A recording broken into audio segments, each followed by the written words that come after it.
Welcome, everyone, to another episode of the Powerhouse Podcast. I am beyond thrilled with my guest who is joining us in the ring today. I am not kidding. He and I are going to go a couple rounds.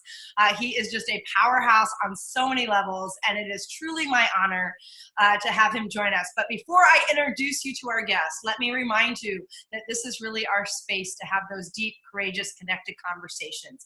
We get into the heart of what really matters so that we truly can lead from love with love and know that leadership is a choice. It's all about how you choose to show up, how you choose to serve others, and how you choose to take that personal responsibility inside that space. So, without further ado, let me introduce you to the amazing, brilliant, and just absolute rock star powerhouse, Dr.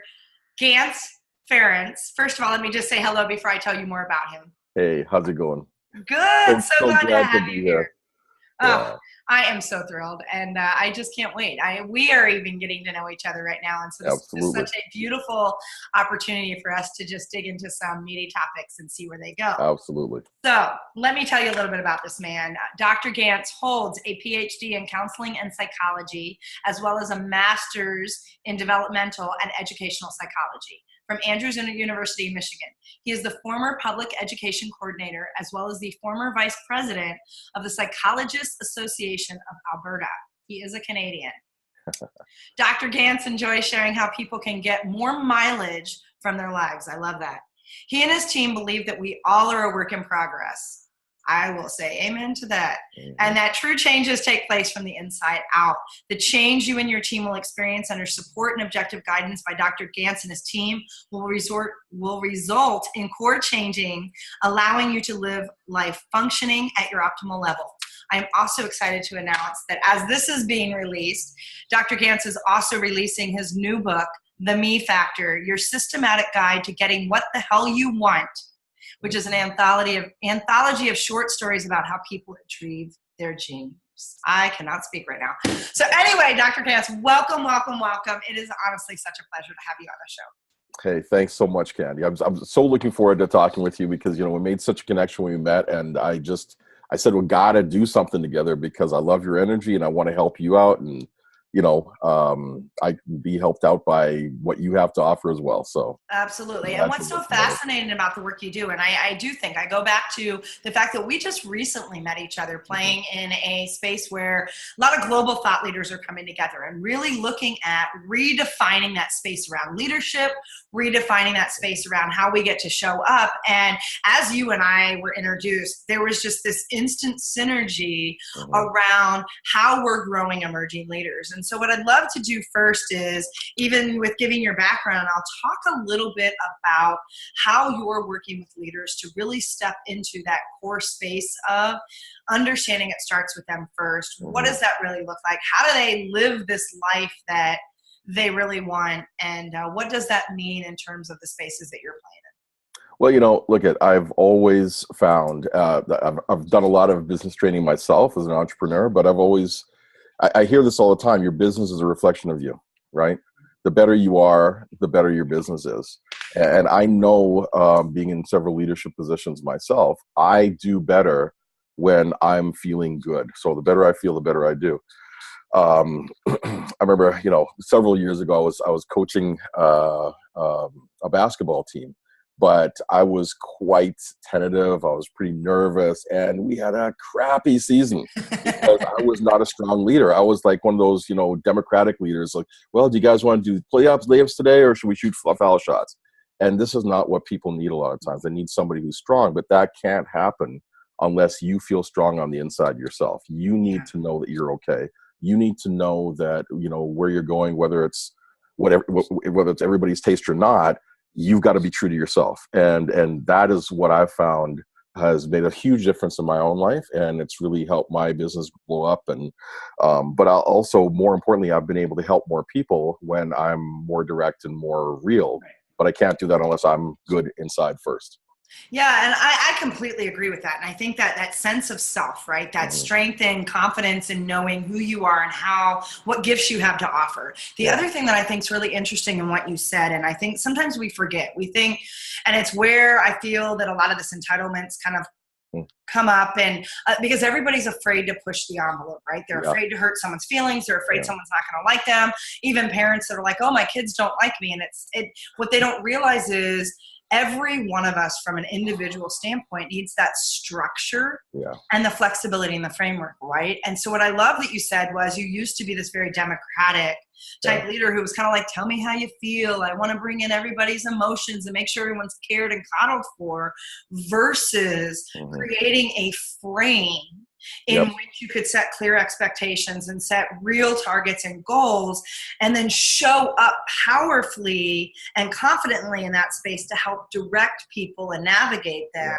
And so I'm curious, as you do the work that you're doing, that idea of having freedom in the framework, which I love that you kind of danced there for just a second, and stepping into that space to really be true to who you are. How do you balance those two pieces out?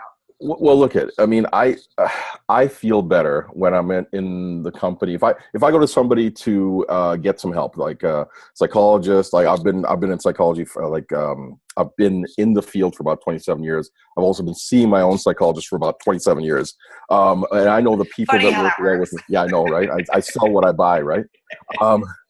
The people that I work well with are people who are strong and who are like, they know what they're about. I've had people who have been like, well, what do you think? Well, what do you want to do? And, it's like, that does not work for me, right? I need somebody who can stand their ground. And I like the way you put up that framework.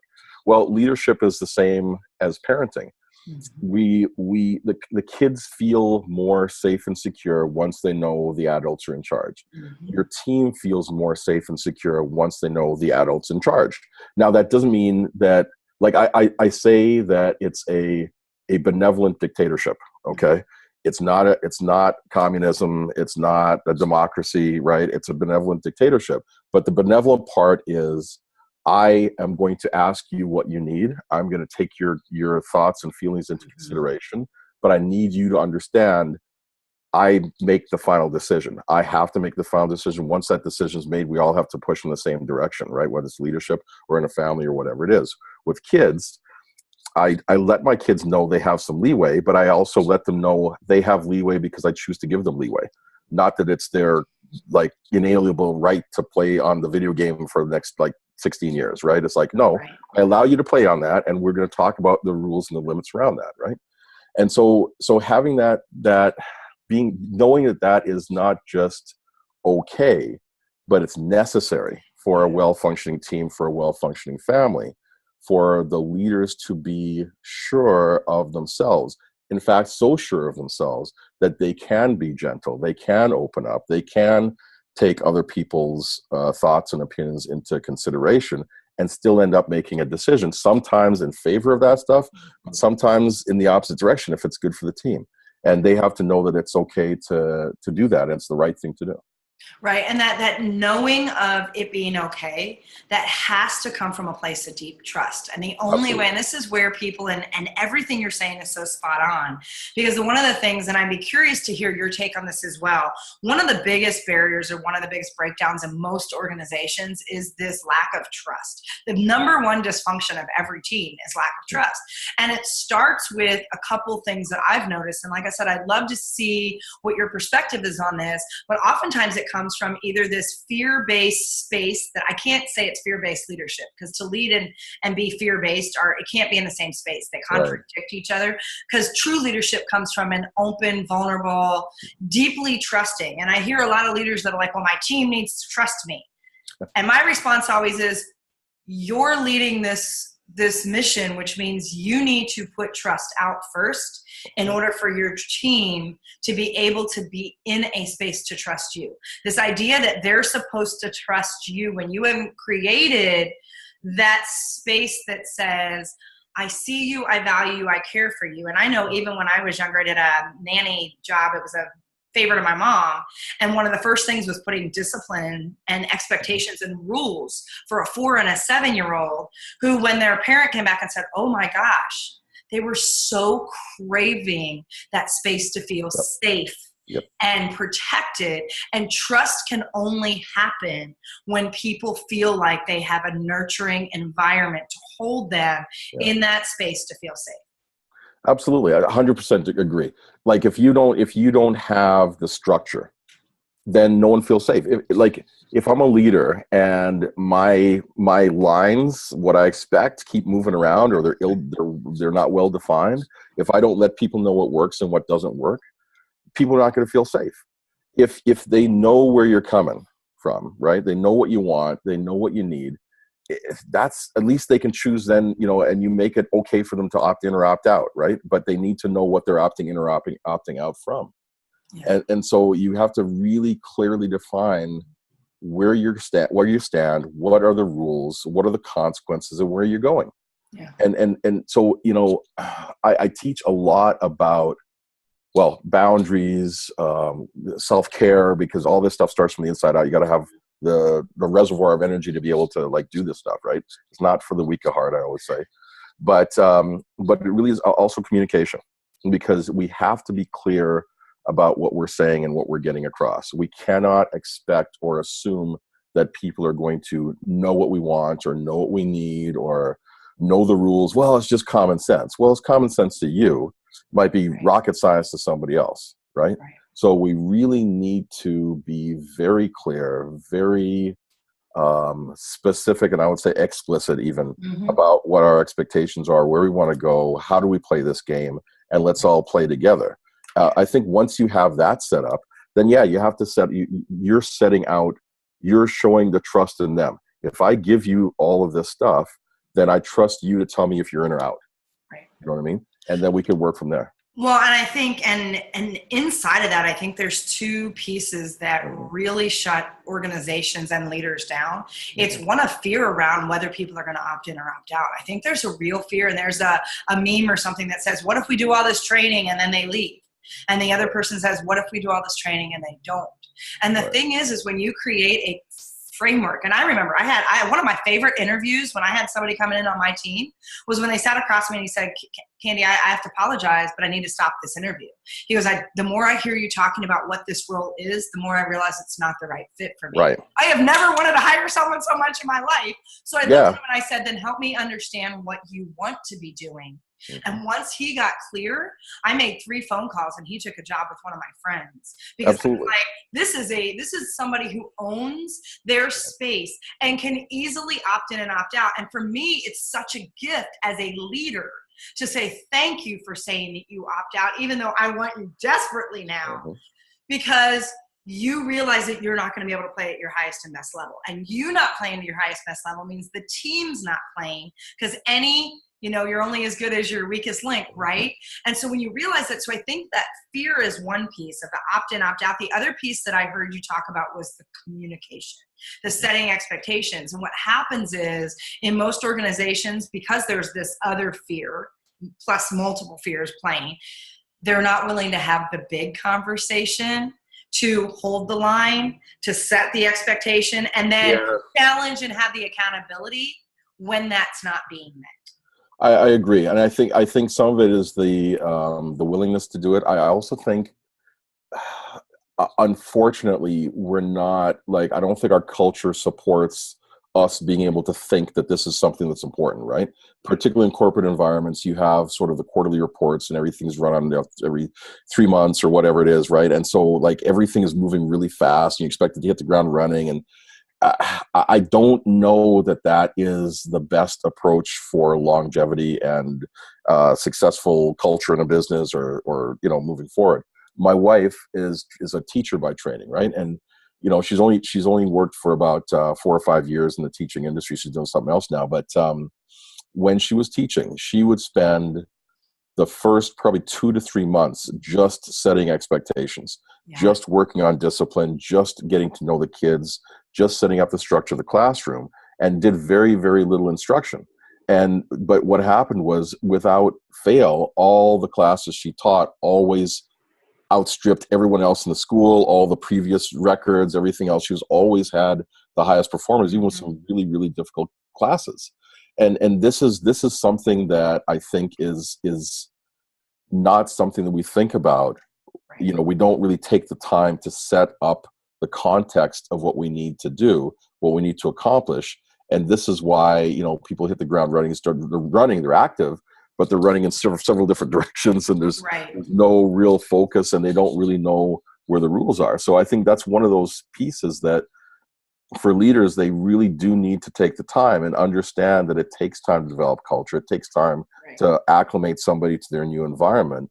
But once they're acclimated, you're doing all this training, they're going to love you, because like you said, the guy that you interviewed, and he said, well, I don't think this is for me, Candy, right? That's, man, I'll go make a job for you, right? Because right. I was like, what did I do? Why weren't you so badly? Yes. That's so rare to have somebody that's that authentic.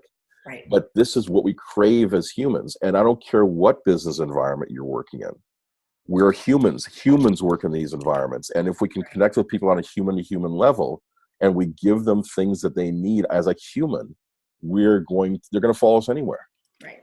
And I honestly, I really think that's the biggest component missing, is the fact that we're not putting the people, the soul of an organization first. And, Richard Branson always talks about keep your people first and your employees will be more than delighted, which is always true. And most organizations, it's the bottom number, it's the client, then it's the employees, right? It's a completely backwards equation because, and I know you spend a lot of time in this space, it's that emotional intelligence that's not being invested in, it's not being cultivated. Because what it kills me, especially say you've got a manager that's now going out in the field and they've got a new team for the first time, and when they go in and right away they're just demanding things and they're setting these expectations. I don't understand how any leader can go in and not spend the first 90 days building relationships with their team, understanding intrinsic motivators, understanding their people, really being wide open around their vision, where they're at, taking in input that says, okay, this is as a team. How do I even know who you are so that I can put the right pieces together to make this team perform at a level it's never performed before? And I think, and I'm curious from your perspective, I see a lot of barriers in that conversation around emotional intelligence, particularly the vulnerability space, right? And I know, because I do a lot of work like you do in the corporate space, and I work with these organizations, and the resistance and the fear and if I put myself out there, what's going to be the backlash I'm going to get? I can't possibly open my kimono. I can't possibly go there. First, I've got a two-part question for you. One is that the biggest barrier you see around emotional intelligence, or what is that barrier in terms of having more of that development, that relationship, and what is an effective way you start to move that forward to help them move past that fear? So, I guess I do see, I think it's vulnerability, right? I mean, we are very afraid of being vulnerable because vulnerability means we could be hurt, right? So would you just, for a second, define what you mean when you say vulnerability? I always have people do that because it is a business bingo buzzword, right? Yeah. So, okay, well, let me define intimacy, okay? Because so intimacy, in my definition, is the willingness to be seen. That's basically it, right? So when we want to be intimate with somebody, we share stuff with them. We share stuff about who we are. They share stuff about who they are. That is intimacy. It's a connection. It's really getting to know one another. So when we're at work, to be intimate or to be connected or to have somebody on your team or somebody bought into the culture, whatever the words you want to use, we don't probably want to use intimacy at work. We'll get sued. But right, because people have different meanings of that word. Right, exactly. They have one. But it's basically the same thing. It's basically people seeing you and you seeing who they are, right? Because again, at the end of the day, even though we're paid a lot of money or whatever to do our jobs, we are humans doing the job. And so we need to feel like we're seen, we're heard, we're understood. And we need to feel like we know who we're working for, either as the person or the entity, the corporation, the team, whatever it is, right? And so, but anytime you show who you are, there's a risk. That's the vulnerability. The vulnerability is, are they going to accept it? Are they going to like it? Are they going to stay? Are they going to buy in, right? And so I think that is the biggest barrier. And then there's a secondary barrier, which is I'm not sure about myself. Now, when you know, going back to that conversation you had with the person you're interviewing and said, well, this is not going to work for me. if you were insecure and you were like really uptight about your job, it's like, oh my goodness, what's wrong? Did I do something wrong? You'd be all in your head instead of seeing the genius of this person, right, and being able to work with them to put them in the right position. Now, you don't know how that would play out. Like, maybe you move and you end up working with this person, or they tell somebody, I had this great interview with Candy, you got to go here because I think you'd really fit here, because you're clear on what you want. But there's no, because we're averse to that risk of letting people see the true us or the true nature of our company, or that we care about them or whatever. We feel that they're going to take advantage of us, or they're going to reject us or whatever. So the key is knowing that you're okay, knowing that you don't have to have everyone buy in. You don't want everyone to buy in. You only want the people who really want to be there. It's like dating. I don't want to be out with somebody who doesn't want to be with me. I can pretend, I can put on the mask, I can do the stuff, I can kiss their ass, I can do all sorts of stuff to make them like me, or like whatever the act I'm portraying, right? But at the end, I'm never going to feel satisfied, because what I'm going to feel is, well, they don't like me because they don't even know me. They just, I got to keep doing whatever I'm doing to, I got to keep juggling or dancing or whatever to make sure they stick around, right? You don't want that in a business team. That's so much lost energy there. You want to get rid of the people that want to be there. You want people who really are bought into the vision and they're almost like missionaries for the purpose, right? For the cause. Well, and I really need to almost hit the pause button and put us in still motion for a second, because the fact that I really hope everyone that's listening right now heard this and really let this sink in, because I truly think this is one of the biggest errors and opportunities available, is knowing that you do not want everyone to buy in.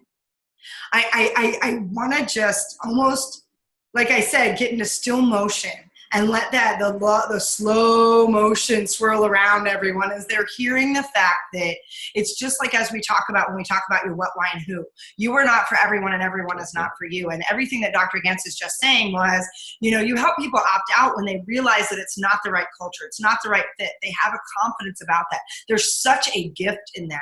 But understanding, or I should say, and understanding that you actually don't want everyone to buy in. This is the biggest crux of where I see, especially HR organizations or training that's manage the conflict. Let's get the conflict out of the organization. Let's completely pull it, when they don't realize that anytime you pull conflict out, anytime you pull differing opinions out, you've stopped communication. There can be no communication without healthy conflict. Period. And if you have everyone buying in, everyone's on board, everyone's in agreement, one of a couple things is happening. Everybody's checked out and they're just doing the nod the head exercises and they don't give a rat's ass. Or you've got the wrong people on board because they're all yes people and they're not willing to challenge status quo. And I've worked for organizations that'll say, well, we've done business like this for 155 years. And my flippant, non-filtered response is, wow, your doors are still open.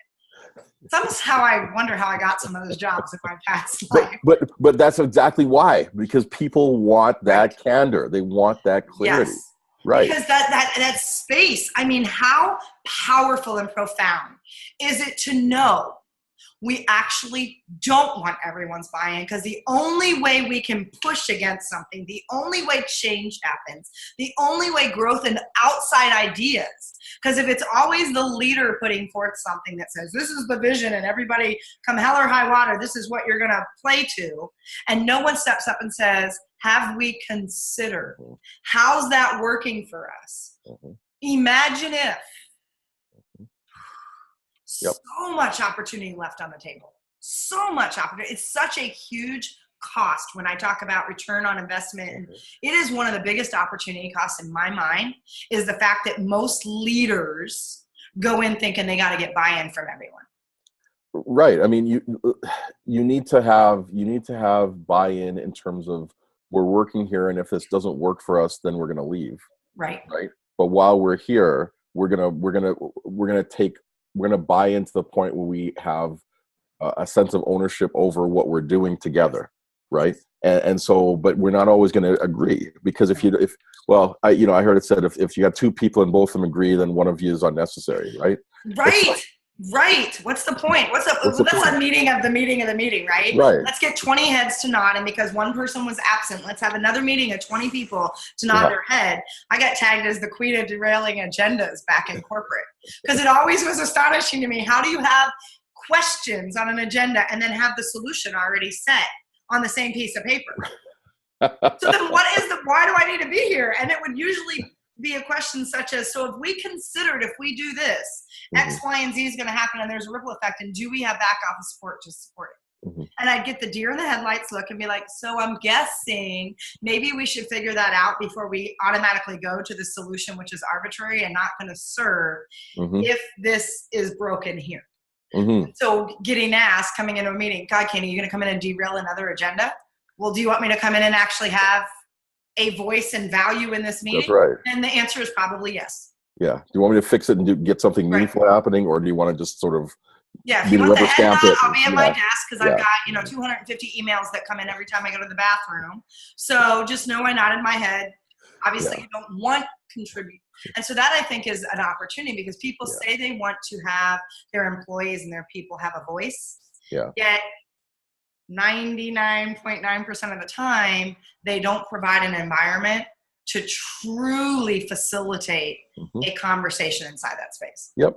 And the leader's job is to look at all that feedback and see what works and what doesn't work. Because, some of the feedback may come from a smaller perspective than they have. So sometimes they don't the feedback doesn't have all the people giving the feedback don't have all the moving pieces where the leader may, right? And so they have to make the bigger decision based on all the factors they have there. But there needs to be a sense that all the information is valuable. All of the input is important, and we got it, and we're thankful for it. But because of these other factors, we have to go this way. So now that we figured that out, now that we took the time to listen, took the time to explain it, now let's move forward, right? But once that's discussion's closed, we should have an open discussion. Once it's closed, then we move on. Right. So you need to have a clear starting space and a clear ending space. So let's shift gears just a little bit because I know you have some amazing kind of next level that's coming out and things that you're starting to really play in bigger spaces. And so, we've been playing in the space all year around taking kind of those what ifs, which oftentimes are that negative framing around, well, what if we do this? What if this person leaves? What if we spend all this money here? What if we don't get a return on investment? What if these clients bail out? What if we don't hire that person? What if we hire too many people? What if we have downtime? I mean, it's the negative spiral of, putting us into the, oh my God, the sky is falling, holy crap kind of scenario versus moving things into a really powerful, purposeful, and passionate imagine if space, kind of getting into that, knowing your inner self, opening that wide up. So when you think about the work you're doing right now, and I know you've got some big things out on the horizon, what is that kind of magical imaginative space for you? What's coming? What's the next turn? Well, so for me personally, I mean, I really see this particular book that I got out now is it's a culmination of my blood, sweat, and tears for the last 30 years, right? So, and I tell people I wrote this book and developed this system because I needed reminding. I wrote it so it's my own manual that I can look at and I can, kind of remind myself when I go off the rails. No, this is the way back. This is what you need to do, right? And what I found was that the more people I talked to, the more I saw people in my practice, the more stuff I got feedback from at workshops and different speaking events I was at. I realized, I'm not the only one. There's more. And so I put that out there, and I'm looking forward to everybody getting an opportunity to look at this, right? And I know that when people can tweak little pieces of their lives, everything works better, right? And everything works better for them, their health, but also goes to their family, their relationship, but also like they show up at work way differently. You know what I mean? It's if you're happy and healthy and you show up to work, you got more to give, right? And work, whatever the challenges that might be there are not going to burn you out as easily or break you down as easily or whatever, right? So, this whole what if idea. So in the workshops, I tell people, well, just imagine if you were well rested Imagine if you were well fed. Okay. Right. So, if imagine if you had things together. So you were maybe just came back from vacation. You had some time to recharge. You were looking after your health in a meaningful way. You're getting enough sleep. Do you think you'd be a better partner or a worse partner? Right.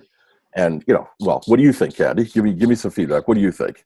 Better or worse? Right. I mean, and that's so powerful to ask people that. Imagine. Right. And I love how you say it's the little tweaks, right? Yeah. People think, and it's so amazing to me because we have this concept that breakthrough is like this huge monumental, holy crap, I got to change the world in order to change my life. Well, what we don't realize is the very definition of breakthrough says the minute I have access to something else that helps me make a different decision.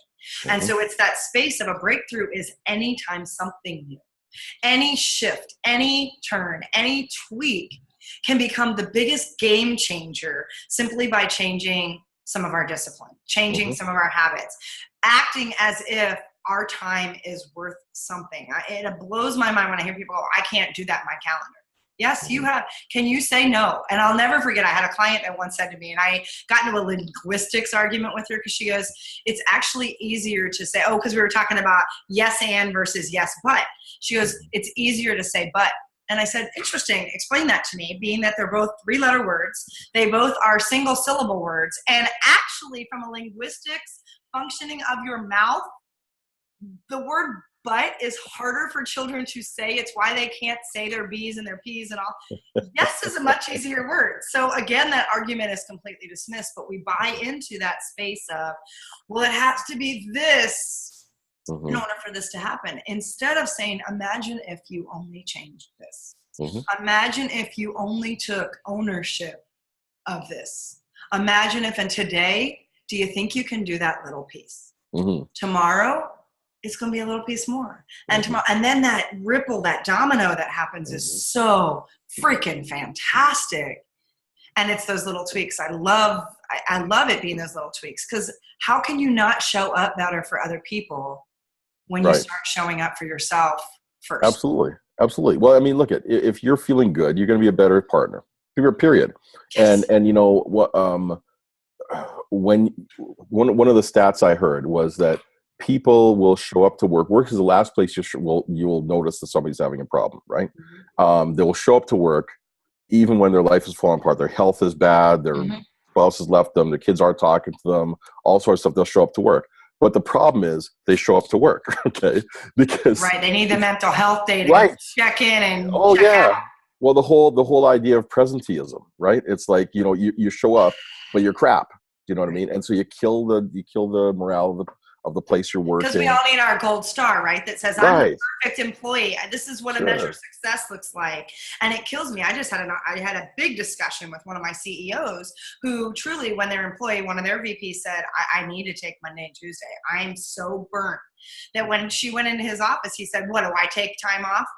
And I'm like, oh my God, no, and that's the problem. Right. This is exactly why we're having this conversation around your culture and the lack of, people need to, there is a reason. They don't do it just because it's cute on a plane to say, put your oxygen mask on first. Exactly.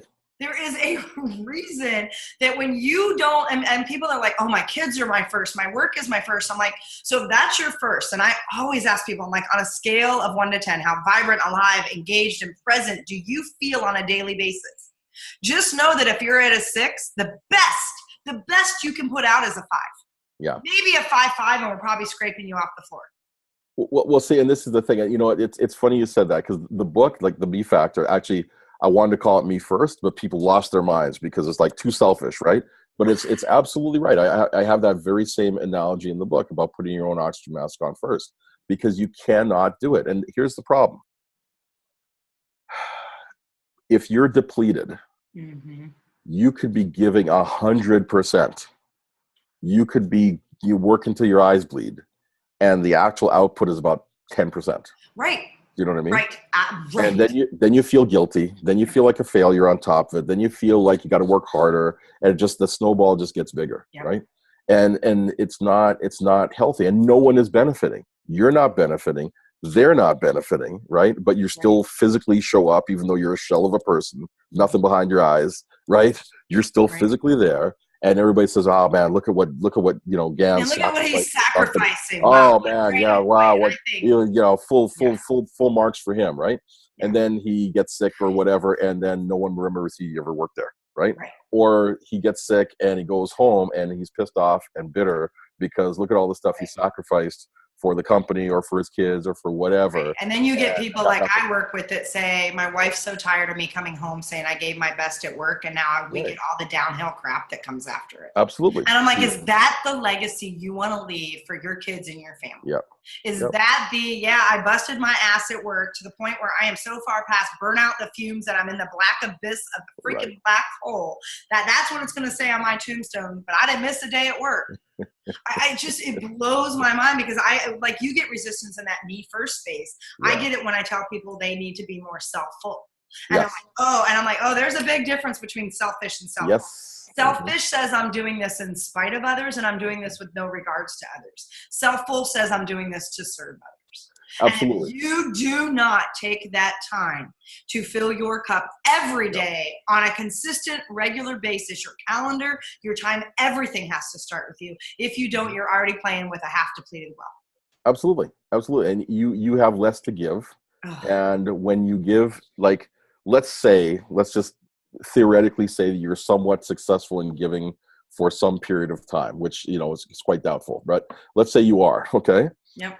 You will eventually start to resent the very thing you're sacrificing for. Absolutely. You will eventually start to be bitter about it. You will start, the quality of what you're giving will start to decrease very quickly. Yeah. And you'll be bitter. And not only will you be bitter, but then you may also have lost all the other parts of your life by that time as well. Right. And have nothing left to restart the system with. You may not be able to go and get another job because you're going to be so bitter no one's going to want to hire you. Right. You may not be able to go and start another relationship because you're going to be so bitter nobody wants to be around you, unless they're also a bitter person that you guys both make then it's just that place of commiseration, right? And it's that for those of you that like to put the numbers to it, right? It's the ROI opportunity cost. That equation becomes inverted, and all it is costing you and not giving you anything back. And the very thing you thought you could draw from is the very thing that it's costing you. And so, Ganz, God, we could do this all day. And so first of all, I truly hope that I can put this out there to say, please come back. Please come back. I want to have more conversations.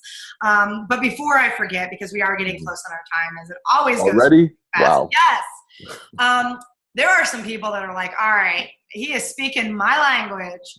I want to know, especially with the book coming out and everything else, what is the best way this audience can connect with you and continue to have this conversation? The easiest access point is the mefactor.me. That's the name. The Me Factor is the name of the book. Me. I know. Mefactor.me. Me. It's about me. It's about me. Okay. Always it's about each one. Yeah, exactly. So that's the best place to get me. If you want to check out the other website, it's drgans.com. Doctor spelled out. Yeah. And we will have all of that in the show notes below. So as we are closing out this really powerful, and like I said, this is my space, man. Let's just keep going, right? Absolutely. Bringing this kind of full circle, the conversation that we've had today, which honestly, like we say, opening this up, we never know where this is going to go. It just gets really rich, and it's been awesome. I'm loving this. My whole body is kind of vibrating right now. What is maybe the way you want to bring this full circle, or what's something that if you had a last thought to leave our listeners with today, what would that be? I'd have two. Okay. One, it has to start with you, whether you're a leader or somebody working, in the mailroom, doesn't really matter. It starts with you. You have to fill yourself up first, so you have something to give. You cannot give from emptiness or depletion or sacrifice or any other martyr thing. The other stuff, right? Because there's no legs to it, right? It doesn't work for very long, and it doesn't work at all very well at all, period, right? And the second thing I want to leave you with is, or leave people with is a question that I ask myself all the time. And this is one of those questions I think is quite magical for me. And that is this working for me? Is this working for me? I ask that about a pair of shoes. I ask that about a way I feel, about a thought process I have, about relationships, about everything. Is this working for me? If it's not working for me, then I've got to either find a way to massage it to make it work for me, or I got to make some decisions about whether I want it in my life or not. Yeah. And when we take responsibility for those two things, filling ourselves up, making sure we're well fueled. Yes. And also making sure that we have the balls to be able to, or whatever, okay, call it like it is, to be able to make the decisions around whether something works for us or doesn't work for us. Mm-hmm. Though that's personal responsibility, and people will flock to you because that's in short supply right now in the world. Yeah. Well, absolutely. And the whole, it starts with me resonates so deeply, as everyone listening knows. We talk about, it starts with you being able to say yes to yourself. Mm-hmm. And you have to get very clear on what that yes means. And as you know, yes in my world is you empowered strong. And it's the very me factor that Dr. Ganz is sharing and talking to us about. And there is a responsibility in that, because to be a leader, to show up authentically, to show up with courage, to show up with the emotional resilience you need to say, how's that working for me? And to make choices to say, I choose ease and grace. I'm tired of pushing a boulder uphill. Then you have to get very clear on how to say yes to yourself, destroy all the noise, all the crap, all the barriers, all the stuff that we think we're supposed to do, and all the shoulding in that space, and step forward and say, then I choose to be a leader. I choose to show up. I choose to serve from the best place I can, making sure that I am full or overflowing in every place I choose to show up and serve. And I'm going to take personal responsibility for my own well-being, my own sense of self, my own choices, and for how I communicate and put that out to others. So just a powerful conversation. Cannot say thank you enough for joining us. You are just absolutely brilliant. Thanks so much for having me. Oh, it's been such a pleasure. And I personally am looking forward to us playing and dancing in space more. There's so much. I get very, I can feel the energy around what's possible, because you can never do it alone. It takes more than just you to make massive change. And so just deeply honored that I get to play in space with individuals like Dr. Ganz.